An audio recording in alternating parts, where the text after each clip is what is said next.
Government employees ఏనాడూ ఊహించలేదు. తమకు 1వ తేదీనే జీతాలు రాకపోతే దానికి కారణం తమకు రావలసిన జీతాలను సంక్షేమ కార్యక్రమాలకు కేటాయిస్తున్నారేమో అనుకున్నారు. వారి పీఎఫ్ డబ్బులు, పెన్షన్ డబ్బులు కాజేస్తూ ఉంటే అది కూడా సంక్షేమమే అని అనుకున్నారు. కానీ ఇప్పుడిప్పుడే అసలు విషయం అర్థం అవుతోంది. నైతిక విలువలు ఎంతమాత్రం లేని ఒక వ్యక్తి ఆంధ్రప్రదేశ్ రాష్ట్రాన్ని పరిపాలిస్తాడని, ఉద్యోగుల జీతాలు, ఖజానాలోని వందలాది కోట్ల రూపాయలను తన ప్యాలెస్ల పిచ్చిని ప్రదర్శిస్తూ ఊరూరా ప్యాలెస్లు కట్టుకుంటున్నాడనే విషయాన్ని ఇప్పుడిప్పుడే అందరూ తెలుసుకుంటున్నారు. మొన్న 500 కోట్ల రూపాయలతో ఋషికొండపై నిర్మితమైన జగన్ ప్యాలెస్ను చూసి అందరూ నివ్వెరపోయారు. ఇంకా ఆ దిగ్భ్రాంతి నుండి తేరుకోకుండానే ఊరూరా వైఎస్ఆర్సీపీ కార్యాలయాల పేరుతో బ్రహ్మాండమైన ప్యాలెస్ల నిర్మాణం జరుగుతోందని తెలిసి ప్రజలంతా షాక్ తింటున్నారు.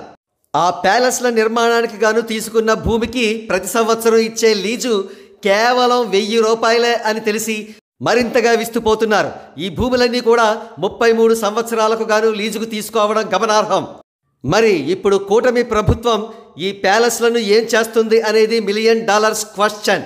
అయితే ఆల్రెడీ పూర్తయిన బిల్డింగ్స్ని వేరే పర్పస్లకు ఉపయోగించుకుని నిర్మాణంలో ఉన్న బిల్డింగ్స్ను మాత్రం కూల్చడమే సరైన పరిష్కారం అని విజ్ఞులు ప్రభుత్వానికి సూచిస్తున్నారు.